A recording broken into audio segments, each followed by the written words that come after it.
gonna be interesting.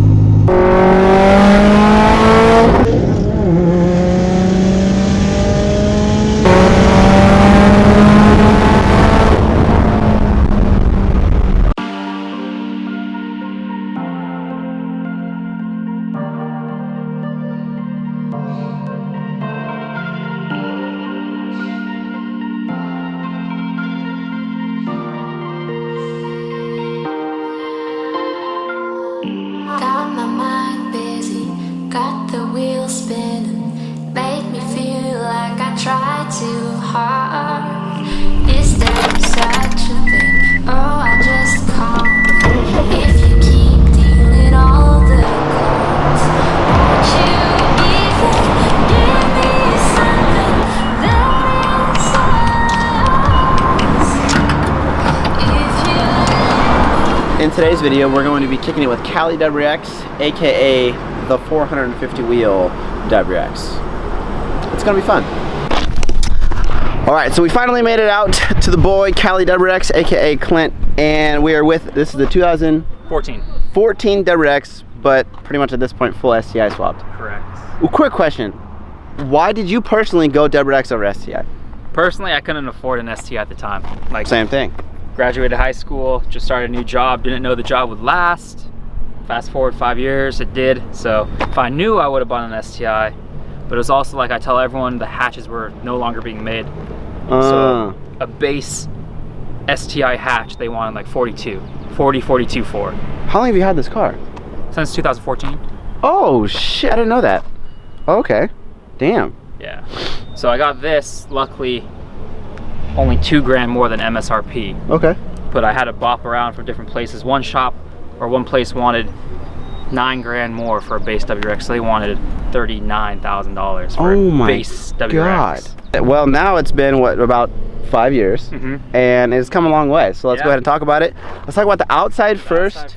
We got what works. Yep. And then so what people probably would have recognized first about like what got me on the light was when I did the gray wrap, the satin dark gray with the Kawasaki green wheels. Like that was the first, like not a lot of bright cars, especially around here. Yeah. I never saw someone with green wheels. That's also when the dark gray kind of came out.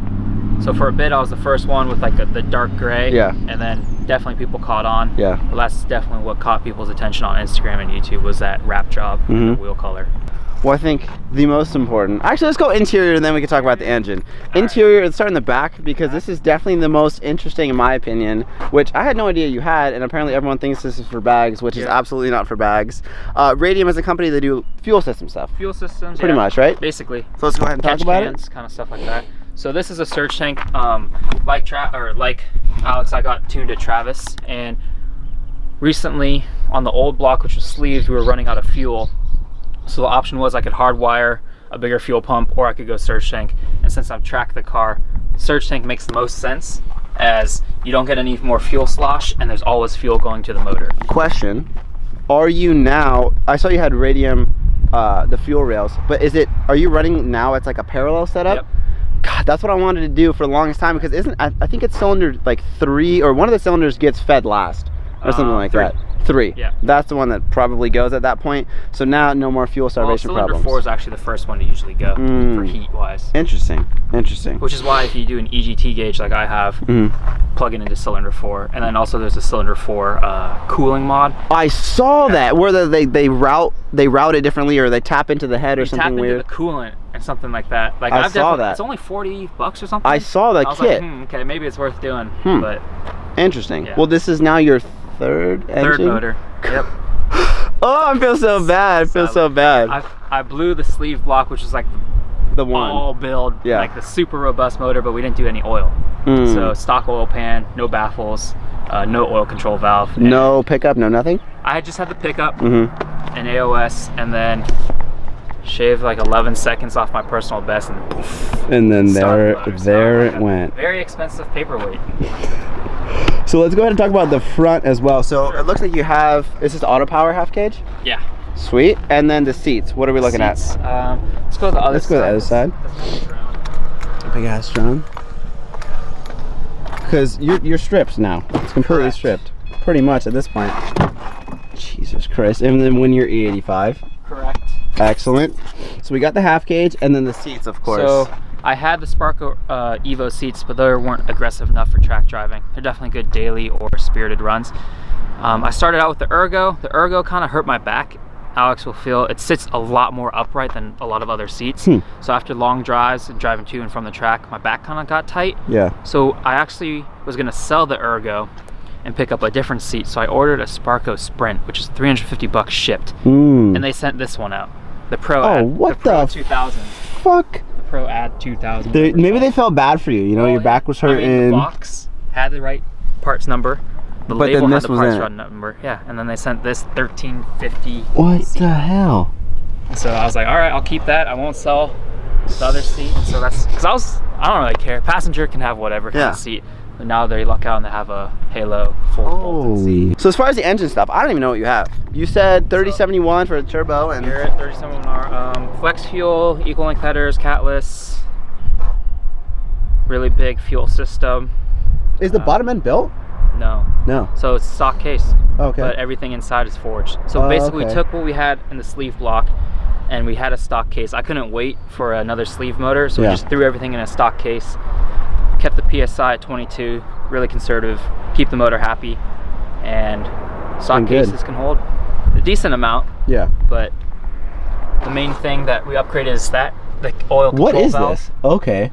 Some people thought a fuel pressure regulator, some people thought AOS, but so it's an oil control. at about 1,000 G, or 1 G, like when you're turning, there's 2 metal balls in there that block off from each side of the pan. God, so that's no genius.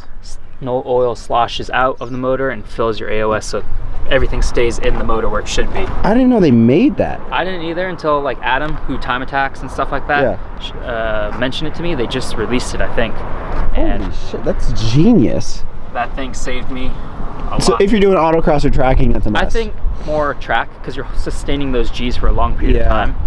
And I just did 2 track days and didn't burn any oil, didn't lose any oil. Catch can was not even filled that much, no blow by. So that's super sick. And then of course, like we said, it's already pretty much all STI. You got the Brembos front and rear. Brembos, trans. So what do you do about like drive shaft? Do you keep the drive? Jesus Christ, what the? I might as well just go home at this point. Carbon fiber drive shaft. Well, we of course have the 6-speed, which was from a 2011? 2011 or 12, one of those. Whatever it was. Oh, but then the rear diff, you said it was interesting. You threw a bug-eye rear diff in. We learned from Air. We kept my stock WRX diff in, and we drove it off, and then you just get an insane vibration because the final drive is not right. So then we looked it up, figuring out which final drive fits, and a bug-eye rear diff from an STI fits. So we threw that one in. Sweet. Well, that's pretty much the rundown, which is a whole bunch of mods. This is obviously a super track-oriented build. Well, 100% track-oriented build compared to mine. I think what we're gonna do is we're gonna go for a little cruise. I'm definitely probably gonna hop in, get a ride in it, and it's around what, like 420 wheel, 450 wheel? High boost on, so we're at 450. Okay, we're at 450 wheel. Thank you very much. So we'll see you guys in 1 second.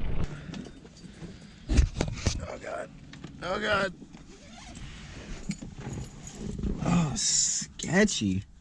Okay, you right? I can't reach. Perfect. This just got like so real right now.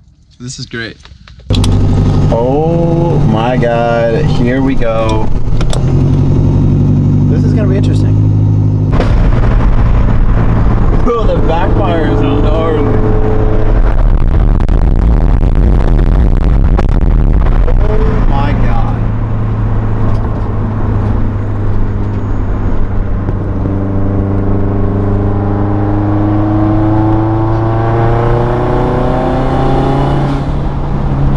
Give you a little tease.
the brakes so much later and so much harder in those corners, but I'm on these straight pads, so.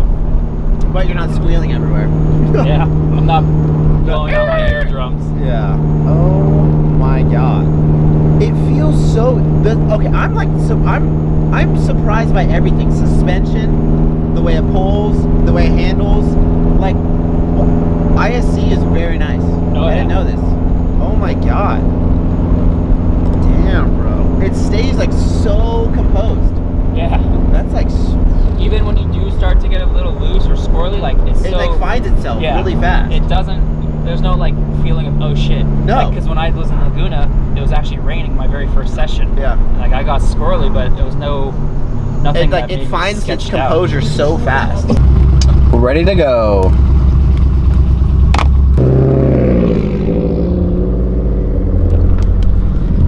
Now we're gonna get a little GoPro action of going up to a very famous place called Alice's. It's a little place up in the mountains. Everyone goes and eat there. It's a huge car spot and everything. Don't make fun of the fact that I have a huge GoPro on my head. Everyone always looks at me funny. But we're gonna go for a little cruise. Should be good. It just looks so gnarly, bro. Do I need to build a track car? Is this what the whole point of today's video is? I guess so. Convincing me to build a track car? Well, especially if you come out and take a ride along, then you will. Is that my invitation to a ride along? Am I gonna like actually shit my pants? No. You're lying. Unless I go off and then we flip or some shit. No. It's good, bro. We got a cage. No, but then I ruined the car. You know what? But hey, you'll go viral. You know? For the wrong reason. Hey, go viral for the gram, alright? That's it.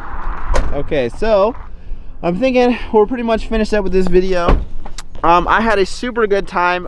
The only thing I really learned was my car's slow, number one, which is unfortunate. I need to go external wastegate, and track-oriented builds are really starting to grow on me. I'm almost getting there. I don't know if I should get just a completely separate car and do like a project track car, or make my car more track-oriented, but I gotta think about it. So I think that's pretty much gonna be it. We're over here just kind of taking some photos, kicking it. We're in a situation where we need to turn around. There's two black corners. It's kind of sketchy.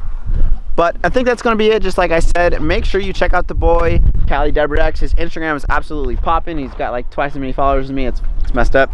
And make sure you check out his YouTube channel as well. He's going to be posting a video also probably the next couple days. Yeah. Sweet. I'm going to link all of his stuff down below. And hope you guys enjoyed. Peace out.